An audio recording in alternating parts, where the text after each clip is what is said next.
And the last lecture of the day will be given by Jacques Franchi, Université de Strasbourg. He will speak about hyperbolic geometry, hyperbolic aspects from the Minkowski point of view, from the Minkowski space point of view, and from the Lorentz group point of view. So, I was at this point last time. I made the observation that the set of Lorentz frames can be seen at the frame, the bundle of frames of the hyperbolic space HD, and if we consider its homogeneous space under the right action of the subgroup SOD,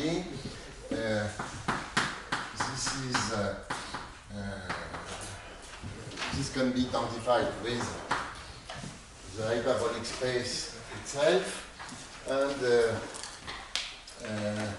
this is the same as P naught, the first projection of FD, and similarly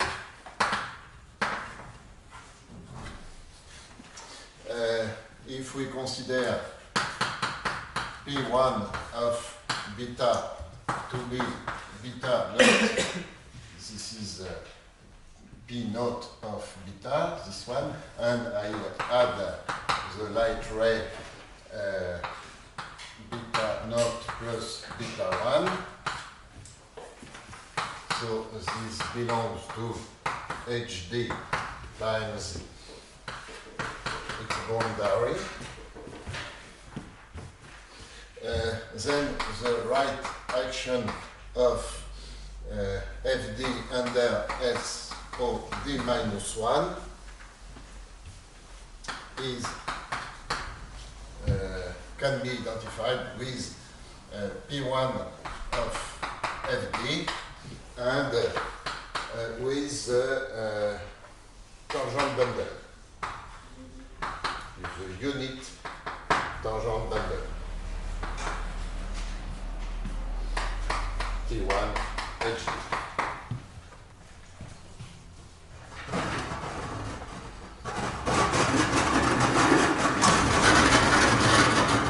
Now I give a particular example of what can be very easily computed by using Minkowski space and regarding the hyperbolic geometry. If you fix some plane, so this is with eta prime in the boundary, but distant. A plane determining, as I explained last time, geodesic of HD, and let's also, maybe not by Q, a point in the hyperbolic space. So maybe I draw a picture in some model I will describe later. I have 2 points on the boundary. Here, the geodesic linking them, and some point in HD, and I am considering the orthogonal projection onto it from this point Q. So the statement is that the hyperbolic distance from Q to the geodesic eta prime is given by the expression distance between Q and eta prime equal to a very simple expression in the Minkowski setting. This will be only eta Q, eta prime Q, like that. So you take the pseudo scalar product of both these points, and this is this simple expression. I have to take the hyperbolic cosine square of it to be exact. The square of the hyperbolic cosine of this distance is given merely by that. It's a very simple expression. I recall the definition of this point. I explained last time. This is a simple thing got by considering the projection onto the light ray eta, and here eta prime, for example. Here I have Q.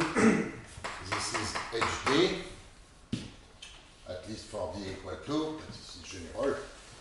And here you have Q orthogonal, and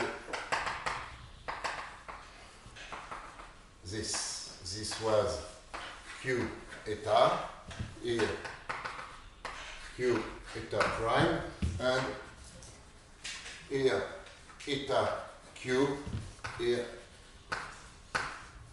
eta prime Q.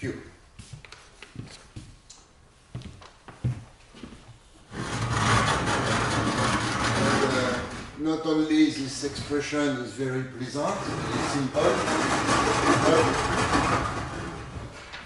moreover, it is not very difficult to prove.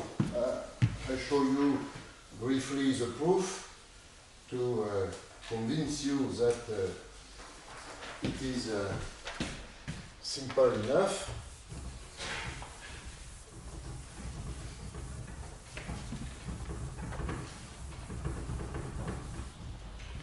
Usually, such a formula is not so pleasant in general treatise about hyperbolic geometry. Proof. So it is easy to verify, very easy to verify that first, the point Q prime defined by eta Q plus eta prime Q over eta Q, eta prime Q, scalar product, inner product. This one is actually the orthogonal projection of Q onto the plane eta prime. It is very easy. You have only a plane in finite dimensional space, and orthogonal, of course, with respect to the Lorentz pairing. And then Q bar given by almost the same thing over square root of 2 times this one.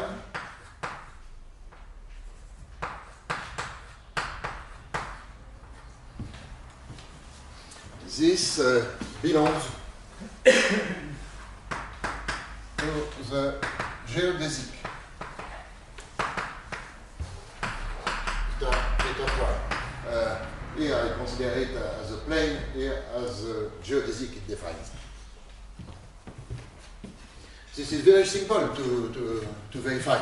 You have only to compute the norm, the pseudo-norm of this, and find that it is 1, as it must be. Then,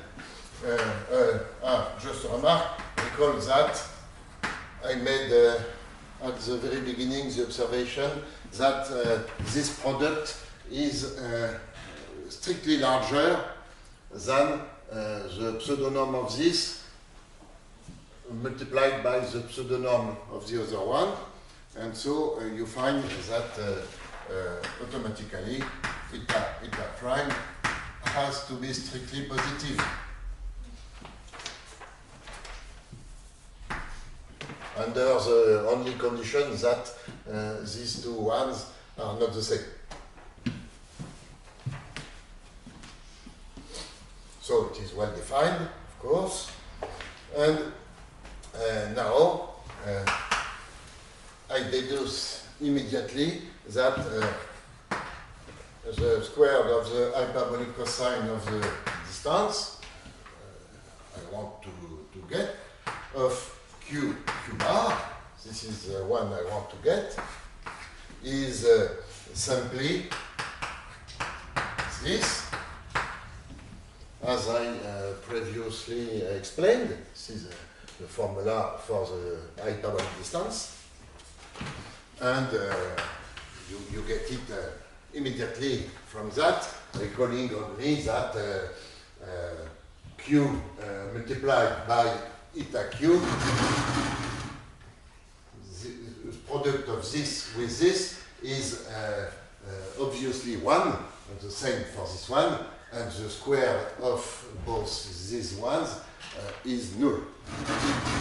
So it is immediate that you get what I want. This is an immediate computation, and it is not very much difficult to verify that this realizes the wanted minimum. Indeed, moreover, if P belongs to the geodesic, eta prime, then I can write it, since it belongs to the plane here, as say x eta q plus x prime eta prime q with positive x and x prime, and since it has to belong to the geodesic, hence to the hyperbolic space, we must have one pseudonorm 1. So this condition gives immediately 2 times x prime times the product of eta and eta prime q equal 1. This amounts only to saying that this has pseudonorm 1, belongs to the hyperbolic space. So, and from that I easily deduce that if I consider the difference of the distances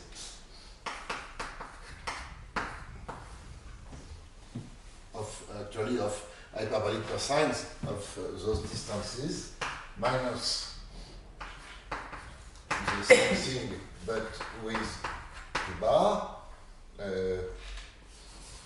this is q bar q. So I'm comparing the one before with the distance to any point of the geodesic, and I must verify the control that this is necessarily not negative. And the computation is very easy.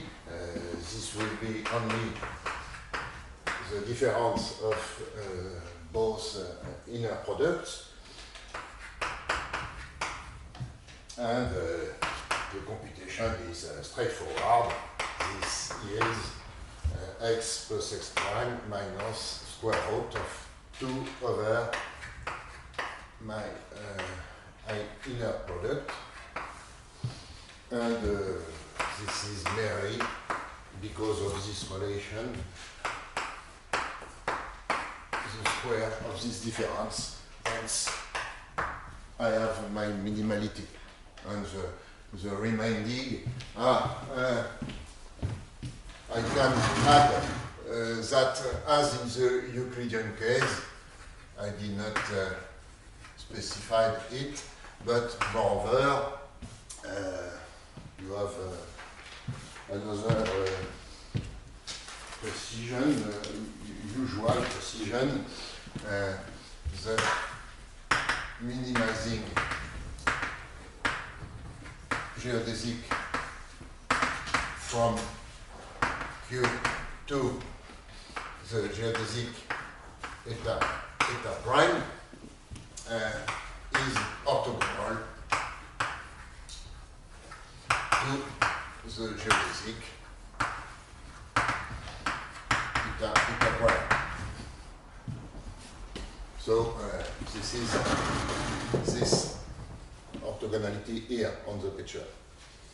It works without difficulty, with some more computation, not more complicated than this one. It's more or less straightforward.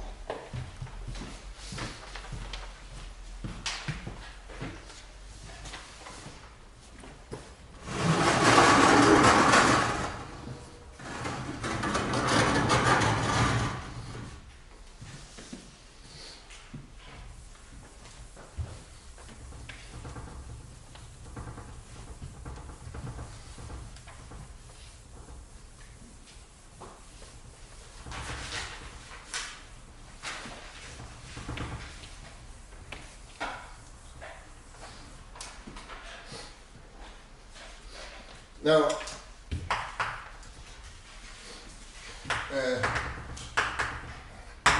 I extend Poincaré coordinates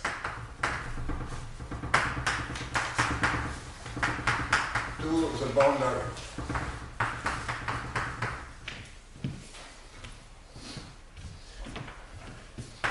As follows. The precise statement is this one.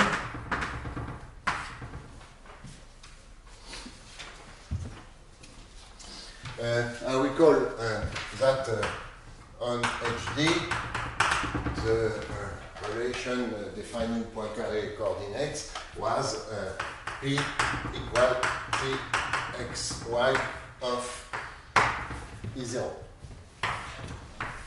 Last time I defined it like that.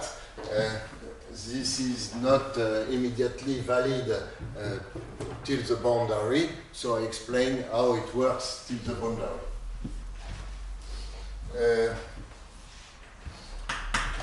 The Lie subgroup I denoted by T and the index D minus 1 of horizontal translations. This is another feature of this subgroup.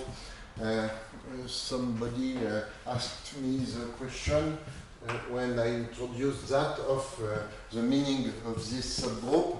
I gave part of an answer. This is another way of answering to the same question.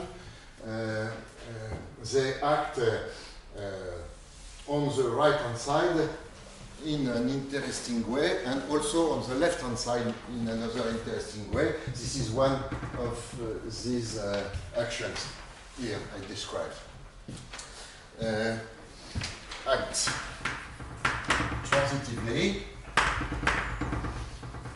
and properly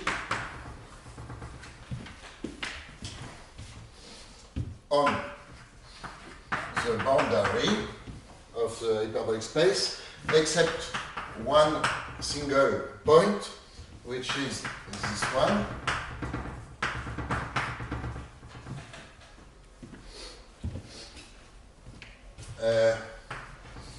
By I describe the action for any eta therein.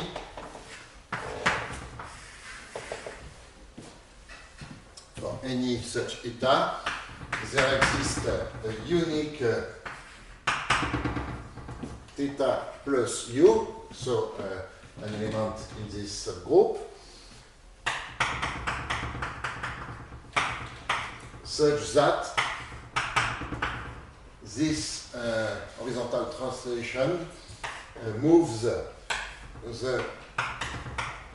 this element of light ray to eta. So this is the analog of this one. For a point, you take the image of E naught by an element of the affine group, and here you move some null vector, fixed null vector, like light vector, by an horizontal translation to the wanted eta.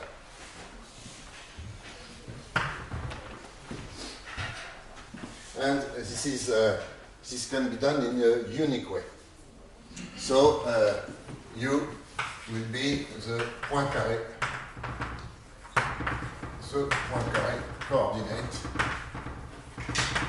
of eta. This is how it extends. By convention, for the exceptional ray here,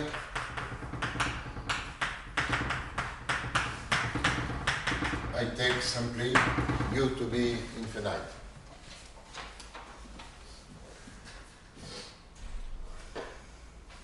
In other words,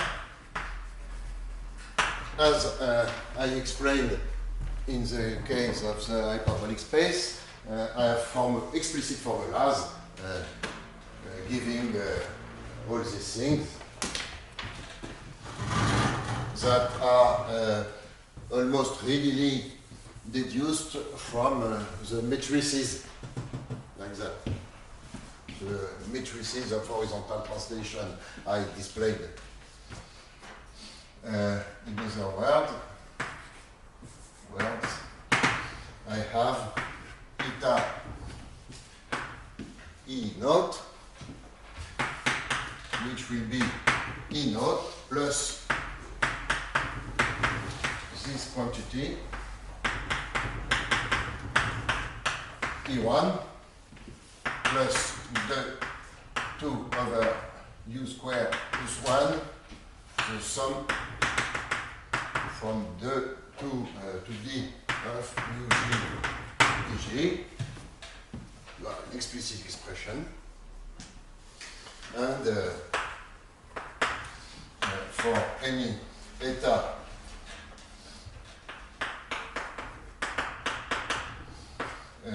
directed by some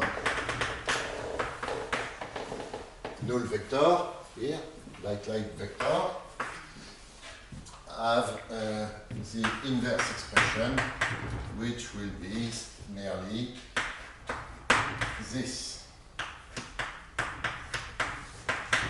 This is the same as minus eta E naught EGA over eta E naught plus E1.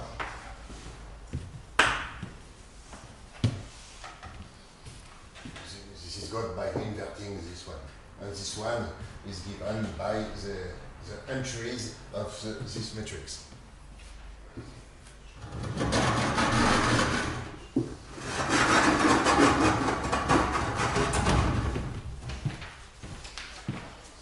Now I'm ready to speak of flows and leaves, which are of a great dynamical interest.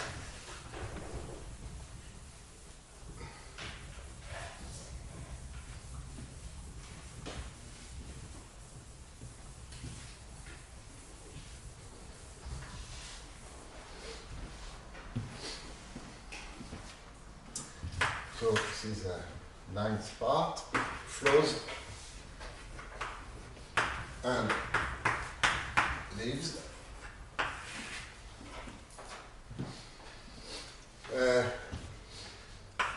Remark, PSO1D acts on the bundle of frames, Lorentz frames, by the right.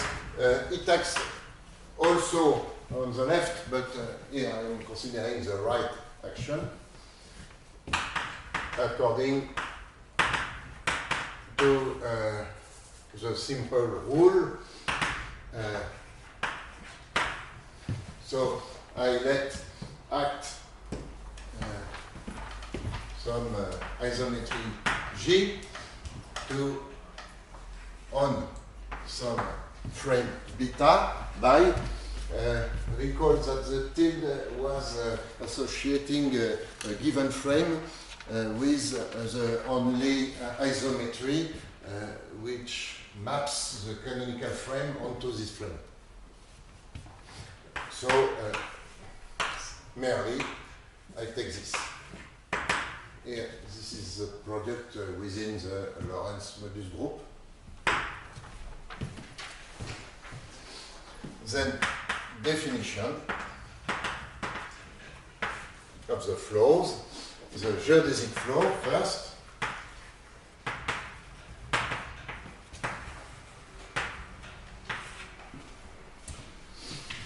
Is given by to frame beta. I associate the set of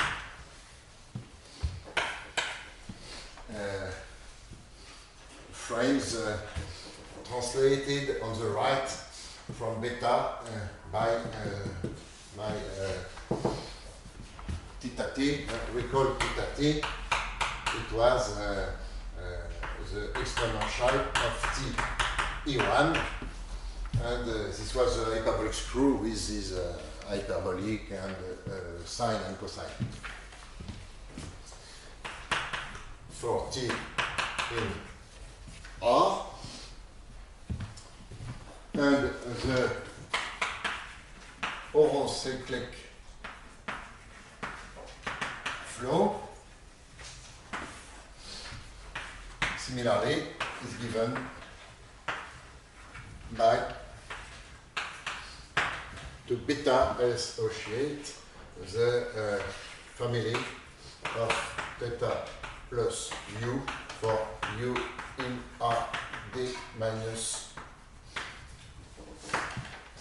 2 1. Here you have one parameter group theta t acting, and here this is a d minus 1 parameter group.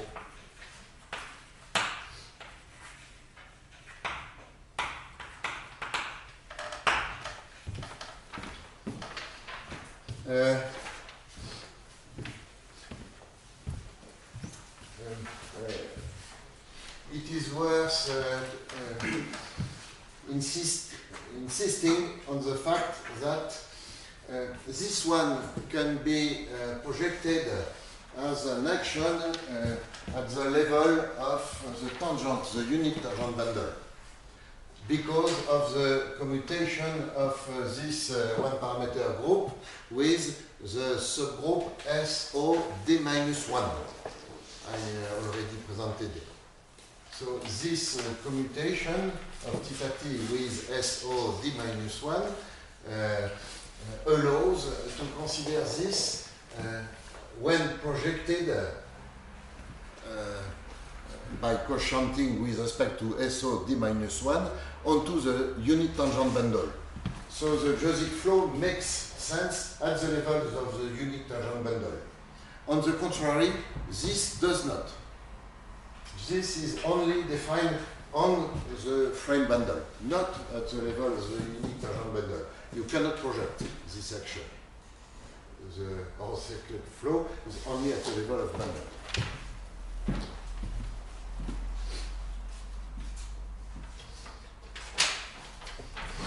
So now I am specifying what happens with these flows in some way.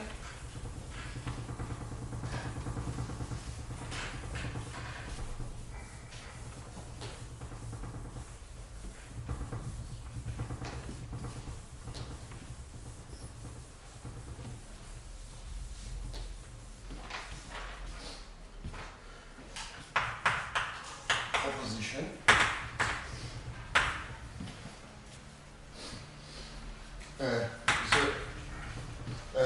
I'm explaining why the first one is called geodesic flow and the second one orthocycle flow, of course.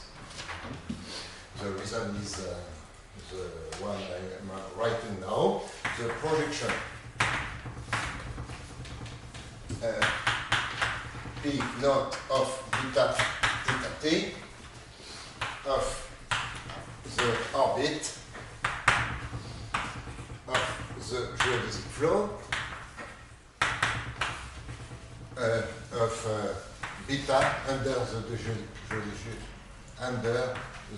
geodesic flow of beta under the geodesic flow is the geodesic. So when you are projecting this orbit, such an orbit, you get a geodesic. Is the geodesic determined by beta naught and beta 1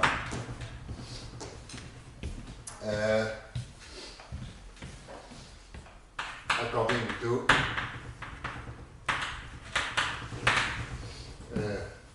d over dt of beta theta t naught, and taking the derivative at t equals 0. So I put a little note here, and this is merely this is valid at every time. Beta t 1. When you are taking this at t equal 0, this explains why this determines the geodesic. And moreover, you have, as expected, the distance between the origin of the geodesic and the same after time t is exactly absolute value of t. So t is the arc length along the geodesic.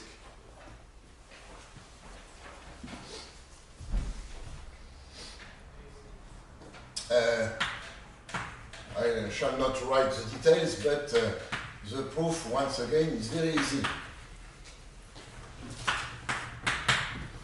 You only have to write this thing with hyperbolic and hyperbolic cosine and sine. This is very easy, very straightforward. It's not worth for me to write it. corollary.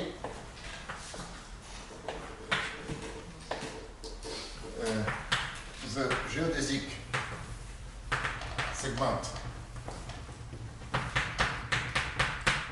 linking two points in the hyperbolic space, P and P prime,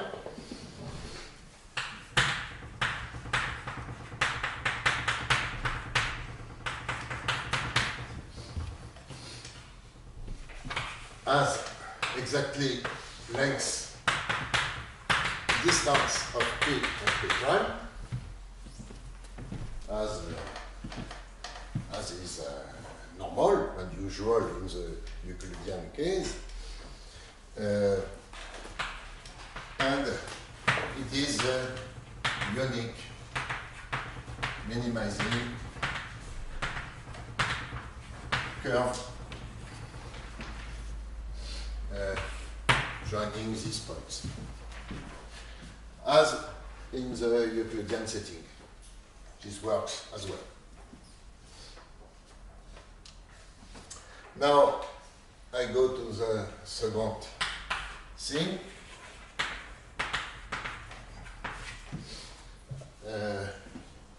I have first, I had already defined the geodesics. I have not yet defined horospheres or horocycles till now. I'm doing it directly now. Horosphere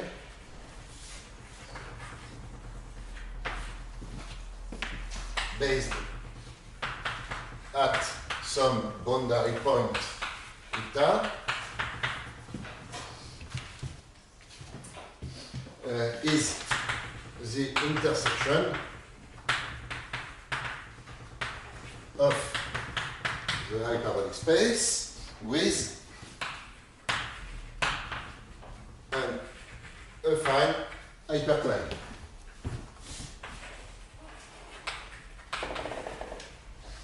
Of Minkowski space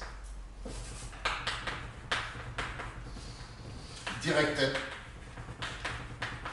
by the orthogonal of eta. I try to draw a picture.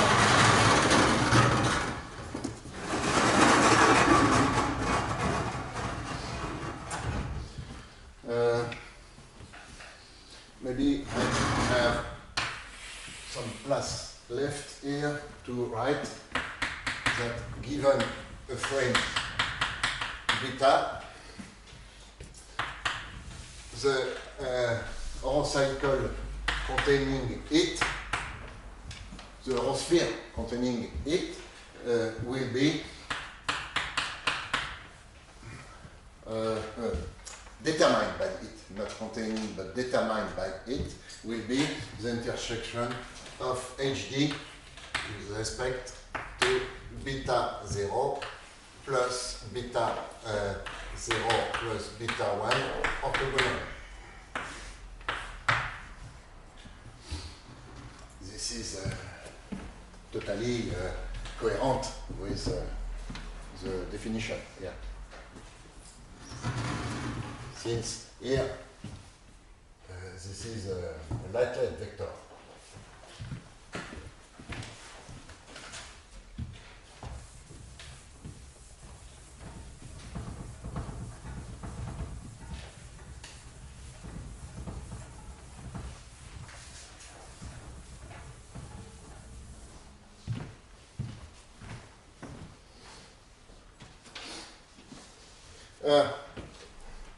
Picture.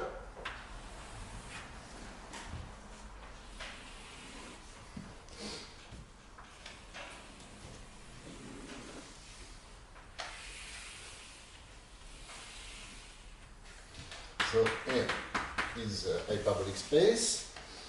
Here is a light cone with the light ray eta.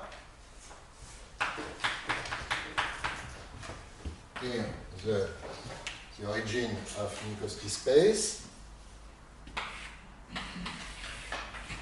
Here this is RD.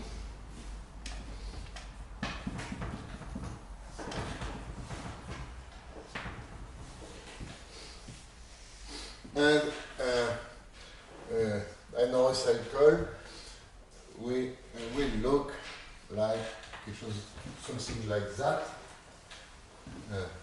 It's not so easy to draw. I have to be parallel to eta, since I recall that eta orthogonal is tangent hyperplane to the light cone, which contains eta.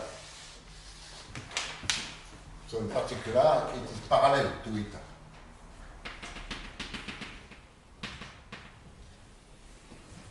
Something like that. Parallel in Minkowski sense or in Euclidean sense?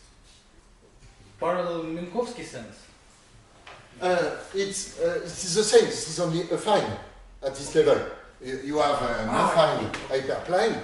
And this is only affine. No problem. Only, no problem.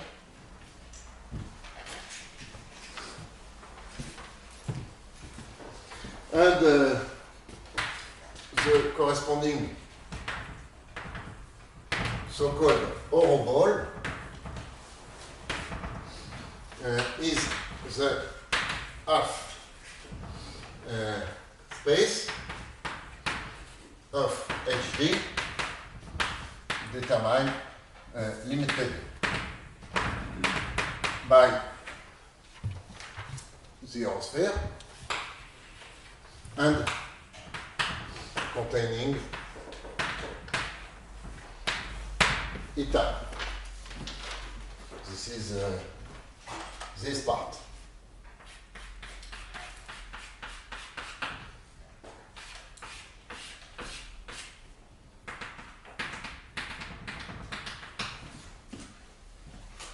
This is a horoball, so-called horoball, associated to this horosphere. The interior. You can, of course, think of it as the interior of the horosphere.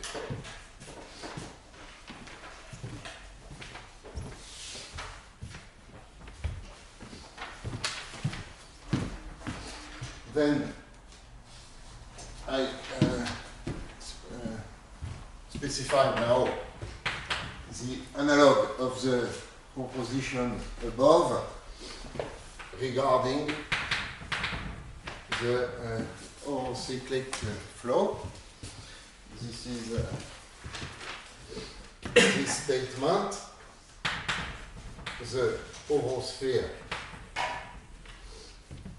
H of beta, this one, through beta, the frame beta,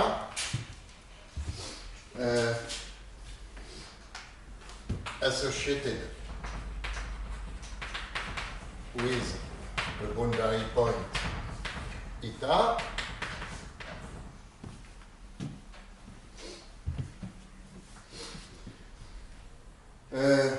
is, well, I don't need this for the moment, but is the projection. So this is the exact analog of the statement above.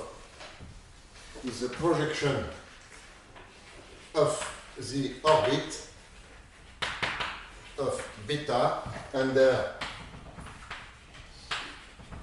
the action of the horocyclic flow. So I have H of beta equal to P naught of beta theta plus R d minus 1.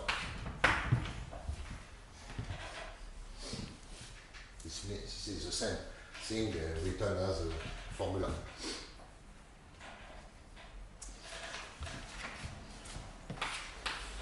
Moreover,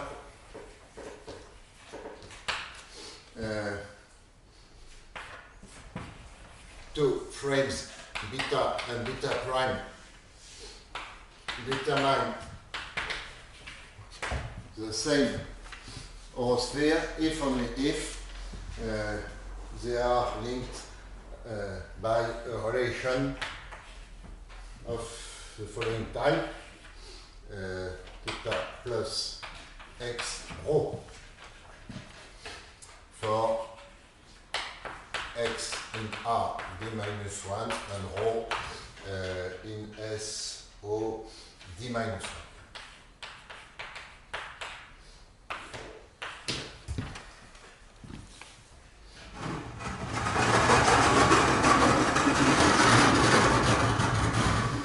Once again, this is not complicated at all from the definition, very similar to that proof.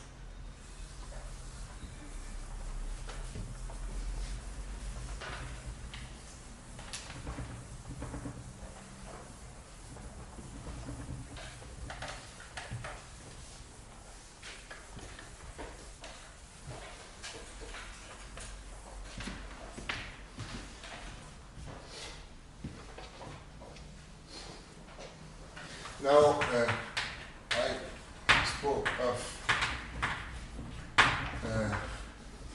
stable leaf. This is the following thing.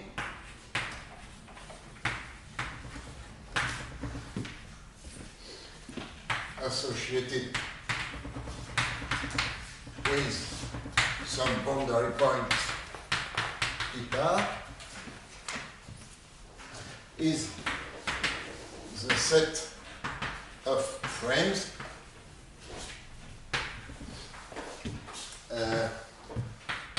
fd of theta, this is my notation for that, pointing at theta in the sense that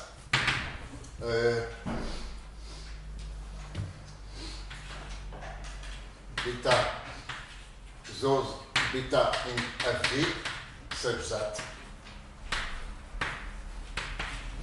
beta naught plus beta 1 belongs to eta. They are pointing in the asymptotic direction eta.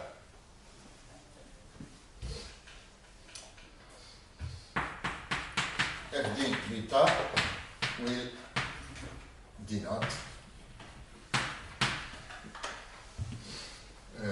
the stable leaf. There is only one containing beta. Is any frame. Proposition which is mainly gathering the two preceding ones. Fd of beta is the orbit under the subgroup, the affine subgroup AD of beta.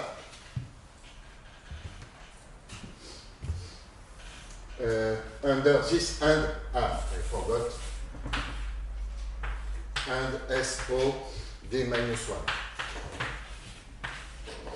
The subgroup generated by both these subgroups.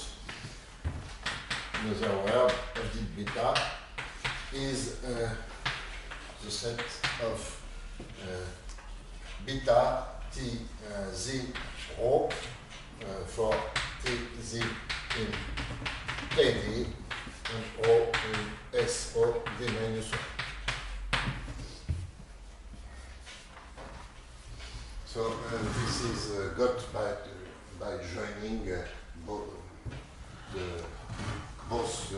two preceding positions, mainly. As I already mentioned, SO d minus 1 is not a problem because of its commutation with the geodesic flow. This is completely false with SOD, of course. With SOD, this is another story.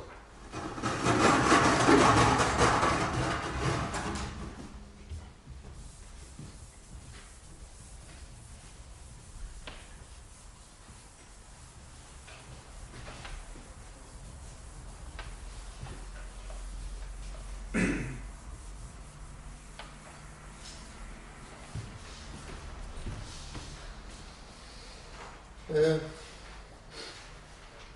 I finish for today with the following striking fact. Striking for dynamical from the dynamical point of view, I call it instability of the geodesic flow. This is very important, at least for the intuition, because as is very well known, in this setting, say actually in constant negative curvature, the geodesic flow happens to be totally unstable, and this is a reason why you can asymptotically get striking homogenization properties. And I prove it, I state it like that. I will draw two pictures. I fix beta frame and epsilon and T real. Then I'm considering the distance between beta theta T naught, so I'm only considering the geodesic defined by beta and move it by time t, and the same but with a small perturbation by the horizontal flow, say this quantity, I'm perturbing by an epsilon, small epsilon, under the horizontal flow. And I'm doing the same, then the same as here, acting the geodesic flow by time t. And the exact expression for that distance is inverse hyperbolic cosine of 1 plus epsilon squared over 2 e to the 2t. So you see, you can take epsilon very small, non-zero, and after some time you will have a distance which is increasing largely unlimited. And the same occurs when I'm perturbing by some small rotation, say r epsilon theta t, so a rotation by an angle epsilon in SOD, not in SOD minus 1. And again, I get an expression which is showing that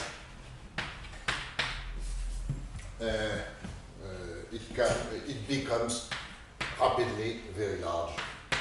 The exact expression is that. This is the square of hyperbolic sine of t. And you see, of course, if epsilon is very small, this is near from 0, but not equal to 0. If you don't take epsilon to be 0. And I finish by drawing the pictures. So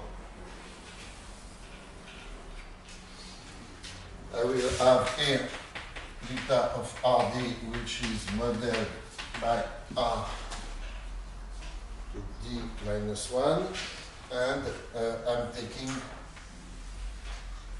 two horospheres like that. Here, this will be the horosphere determined by some beta. Take beta, for example, here, like that. And the geodesic is this one, determined by beta.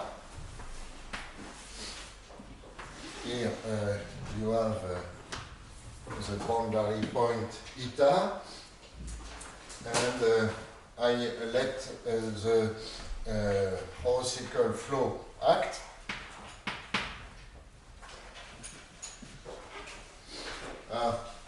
Now this is yes. You can think of U to be small. It is not very important. Here you will have beta theta plus U, like that. The geodesic will end at the same boundary point.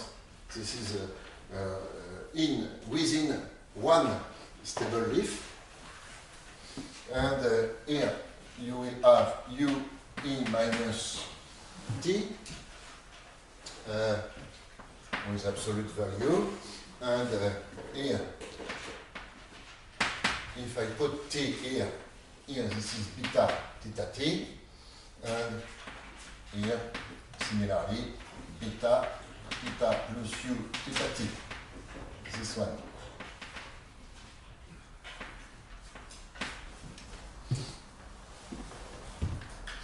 And for the instability with respect to rotation,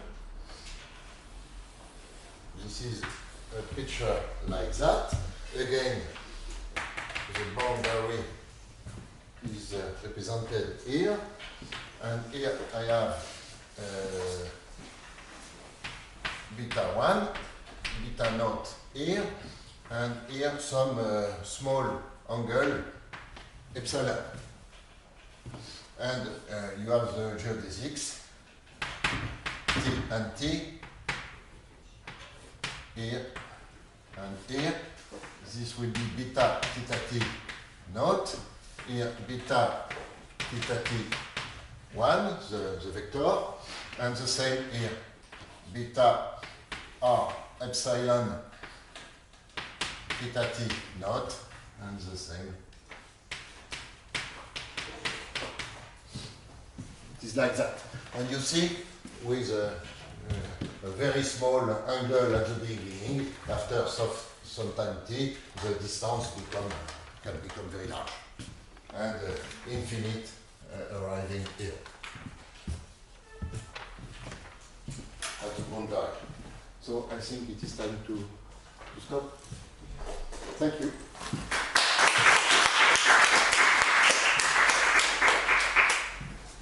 Next time I begin with the physical interpretation of that.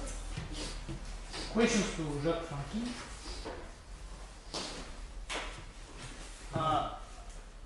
Is there exists Morse functions that describe the stable and unstable leaves or no?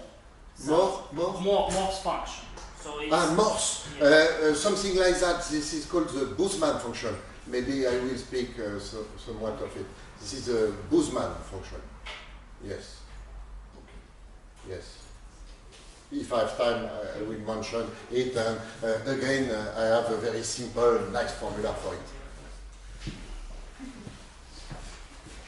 More questions? Let's thank the speaker again.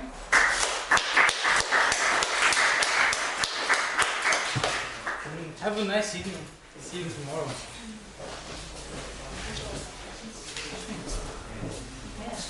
Some qualitative data,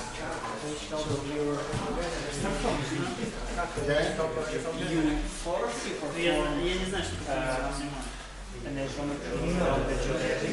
Yes? and then Пример такого Yes,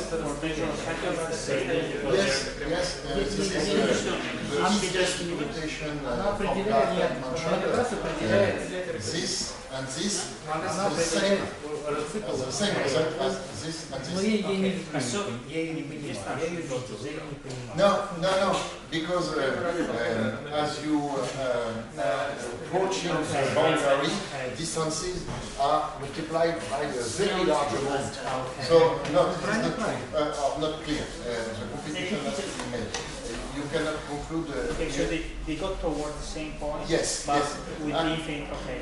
Actually, here this will be correct. But,